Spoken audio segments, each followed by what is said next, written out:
بسم اللہ الرحمن الرحیم۔ السلام علیکم ورحمۃ اللہ وبرکاتہ۔ محترم سامعین، آج کے ویڈیو میں ہم آپ کو مسجد ضرار کے حوالے سے کچھ باتیں بتائیں گے۔ قرآن مجید میں اللہ تبارک و تعالیٰ نے ارشاد فرمایا، بسم اللہ الرحمن الرحیم، والذین اتخذوا مسجدا ضرارا وکفرا وتفریقا بین المؤمنین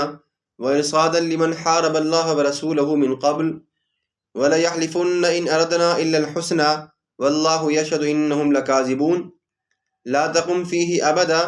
لمسجد اسس على التقوى من اول يوم احق ان تقوم فيه رجال يحبون ان يتطهروا والله يحب المطهرين۔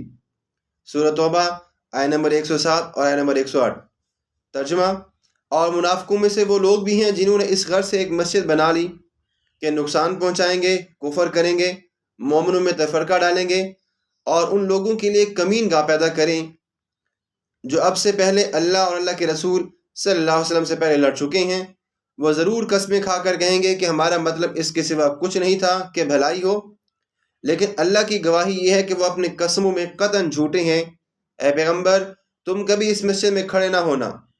اس بات کی کہ تم اس میں کھڑے ہو اور بندگان الہی تمہارے پیچھے نماز پڑھیں۔ وہی مسجد حقدار ہے جس کی بنیاد اول دن سے تقوی پر رکھی گئی ہے، یعنی مسجد قباء اور مسجد نبوی۔ اس میں ایسے لوگ آتے ہیں جو پسند کرتے ہیں کہ وہ پاک صاف رہیں، اور اللہ بھی پاک صاف رہنے والوں کو ہی پسند کرتا ہے۔ محترم سامعین، منافقین کو یہ جرت تو ہوتی نہیں تھی کہ اعلان اسلام کی مخالفت کر کے اس کو نقصان پہنچائیں، البتہ ہر وقت اس کوشش میں وہ لگے رہتے تھے کہ کسی در پر مسلمانوں میں تفرقہ پیدا کر کے ان کو ضعف اور انحیاد کی راہ پر لگا دیں۔ چنانچہ اس مقصد کی تکمیل کے لیے انہوں نے جہاں اور بہت سی فتنیاں سامانیہ بچا کر رکھی تھیں، بپا کر رکھی تھیں، ان میں سے ایک واقعہ رجب 9 ہجری میں رونما ہوا۔ نبی اکرم صلی اللہ علیہ وآلہ وسلم کو معلوم ہوا کہ تبوک کے میدان میں، جو کہ مدینہ سے 14 منزل پر دمشق کے راستے پر واقع ہے، ہرقل شاہ روم نے مسلمانوں کے مقابلے کے لیے لشکر جرار جمع کر لیا ہے اور اس کا مقدمۃ الجیش آگے بڑھ کر بلقا تک پہنچ چکا ہے۔ آپ نے عرب میں قحط اور گرمی کی شدت کے باوجود جہاد کے لیے منادی کر دی اور مسلمان جوک در جوک جہاد میں مدینہ کے لیے جمع ہونے لگے۔ نبی اکرم صلی اللہ علیہ وآلہ وسلم ابھی تیاریوں میں مصروف تھے کہ منافقین نے